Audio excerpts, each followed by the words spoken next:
13 फरवरी से शुरू farmers protest ने एक भयानक मोड़ ले लिया जब इस प्रोटेस्ट में एक नौजवान युवक की मौत हो गई। शुभकरण सिंह की मौत हरियाणा बॉर्डर के खनौरी इलाके में हुई जब वहां पीसफुल प्रोटेस्ट एकदम से वायलेंट हो गए, इसलिए क्योंकि फार्मर्स ने यूनियन के चौथे प्रपोजल को रिजेक्ट करते हुए दिल्ली अभियान चालू कर दिया। इस डेथ ने पूरे देश को ही शॉक में डाल दिया था, जिसके बाद वापस से एक बार सेंटर के खिलाफ उंगलियां उठी है और उन्हें पंजाब और दिल्ली सीएम दोनों ने मिलकर खूब टारगेट किया है। इस डेथ की वजह से पंजाब और हरियाणा हाईकोर्ट बार एसोसिएशन ने काम से 30 फरवरी को छुट्टी ली है और युवक की डेथ की वजह से प्रोटेस्ट में शामिल होने का मन बनाया है। और वहीं फार्मर्स प्रोटेस्ट अब 29 फरवरी तक के लिए सस्पेंडेड रखे गए हैं। हर दिन इस मामले में कोई न कोई नई खबर आती है। जहां अभी शुभकरण सिंह की मौत पर एक प्ली पंजाब और हरियाणा हाईकोर्ट पहुंचा, जिसपे यूनियन और हरियाणा सरकार से सवाल किए गए कि वे बताए कि कैसे उन्हें ये सही लग रहा है कि वे अपने ही देशवासियों को ऐसे मार रहे हैं। वक्त नहीं लगा जब और केसेस भी पंजाब और हरियाणा हाईकोर्ट का रुख करने लगे।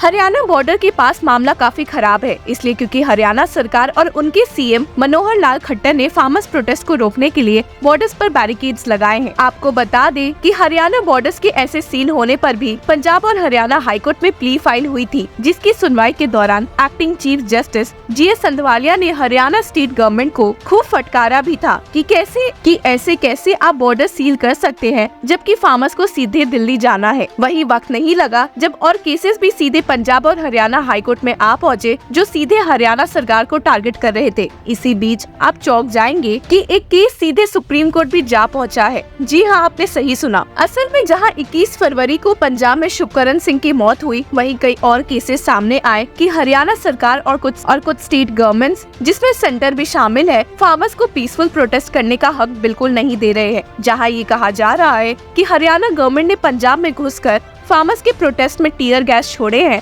और फायरिंग शुरू कर दी थी। वहीं कई और फार्मर्स जो कि दूर की जगहों से ट्रेन से आ रहे थे, उन सबको फोर्सफुली ट्रेन से निकलवाकर सीधे यूपी अयोध्या भेज दिया गया है। सेंटर और स्टेट गवर्नमेंट्स के इस रवैये से तंग आकर अब फार्मर्स को सीधे सुप्रीम कोर्ट जाना पड़ा है। अपने पिटिशंस में उन्होंने सुप्रीम कोर्ट से मांग की है कि वे इस केस में यूनियन और स्टेट गवर्नमेंट्स को डायरेक्शंस पास करे, जिससे वे फार्मर्स को पीसफुली प्रोटेस्ट करने दे और यहाँ तक कि उनके खिलाफ ब्रूटल अटैक्स ना शुरू करे। आपको बता दें कि इस मामले में states of Haryana, Punjab, Uttar Pradesh, NCT of Delhi और मध्य प्रदेश को एज रिस्पोंडेंट्स टैग किया गया है। आप सोचेंगे कि शायद फार्मर्स की यहाँ मांग खत्म हो गई है, तो आप बेहद गलत है। असल में सुप्रीम कोर्ट से इस मामले में डायरेक्शन सीख करते हुए farmers also has sought directions to the national human right commission to inquire and submit a report on alleged human rights violation by the police forces, brutal attack and assault on protesting farmers. एग्नोस थियोस, जो कि managing director of the Sikh chamber of commerce है, ने supreme court के सामने ये plea move की है under article 32 of the Indian constitution, ये तर्क देते हुए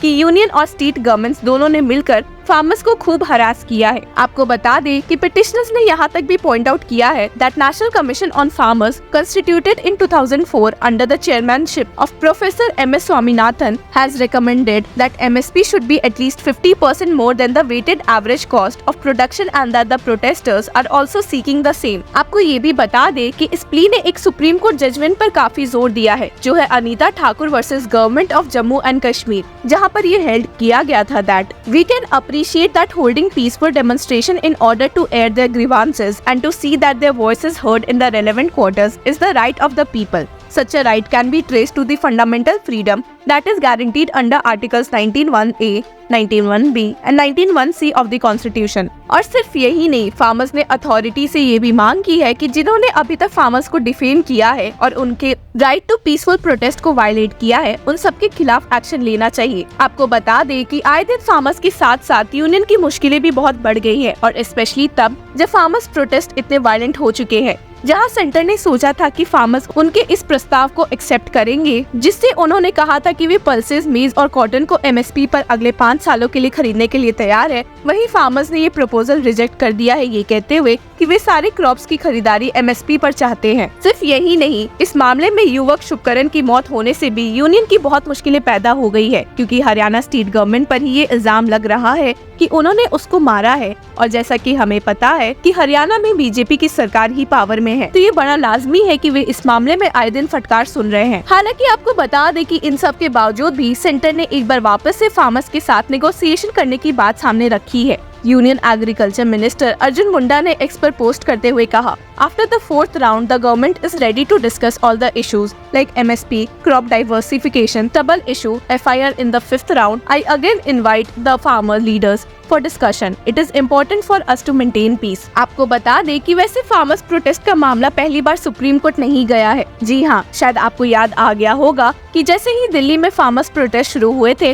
वैसे ही इस मामले में supreme court bar association president doctor Adish Agarwal ने CJI DY चंद्रचूड़ को लेटर लिखते हुए कहा कि वे इस फार्मर्स प्रोटेस्ट के खिलाफ एक्शन लेते हुए सो मोटो कॉग्निजेंस ले। Supreme court bar association president Adish Agarwal ने लेटर में कहा कि यूनियन गवर्नमेंट की लाख कोशिशों के बाद भी कुछ फार्मर्स चलाकर ये प्रोटेस्ट दिल्ली लेकर आ चुके हैं। इन फार्मर्स को गलत बताते हुए supreme court bar association president ने उन्हें टारगेट करते हुए कहा कि वे दिल्ली आकर आम जनता को परेशान करना चाहते हैं और इसके खिलाफ सुप्रीम कोर्ट को कदम उठाना चाहिए। इस पूरे मामले को पॉलिटिकल बताते हुए प्रेसिडेंट अग्रवाल ने कहा, even if the farmers have genuine demands, they don't have the right to put the general public into hardship. This is the right time when the Honorable Supreme Court should act suo moto and ensure that these farmers don't create any nuisance and cause huge inconvenience to the general public. जहां अभी लोगों को लग ही रहा था कि इस letter से क्या supreme court bar association union को फेवर कर रही है, वहीं ये बात आते हुए देर नहीं हुई कि supreme court bar association president Adish Agarwal ने अपने प्रेसिडेंट पोस्ट का मिसयूज करते हुए खुद से ही ये लेटर CJI DY चंद्रचूड़ को लिखा है, और वो भी बिना किसी कंसल्टेशन के। और वहीं 150 लॉयर से भी ज्यादा ने मिलकर सुप्रीम कोर्ट बार एसोसिएशन के प्रेसिडेंट आदिश अग्रवाल को इस पोस्ट से रिमूव करने की मांग की है और ये भी कहा है that this letter has been issued by the president unilaterally without any consultation with the members of the executive committee. The letter written on the Supreme court bar Association letterhead gives the incorrect impression that the letter is written on behalf of the Supreme Court Bar Association. We do not agree with the contents of the letter and disassociate ourselves with this letter. और वहीं इसी resolution को supreme court के 150 lawyer से भी ज्यादा ने sign करते हुए एक जनरल मीटिंग बुलाई थी, जहां ये डिस्कस हुआ कि supreme court bar association president को इस लेटर के लिए हटाना चाहिए या नहीं, which gives a wrong impression that it reflects the opinion of the Supreme Court Bar Association. अब देखते हैं कि इससे जुड़े आगे क्या खबर आती है, पर ये तो साफ है कि अभी फार्मर्स के प्रोटेस्ट खत्म होते नहीं दिखाई दे रहे हैं और यूनियन की मुश्किलें अभी और बढ़ती दिख रही है। इन सब के बीच में आपको बता दे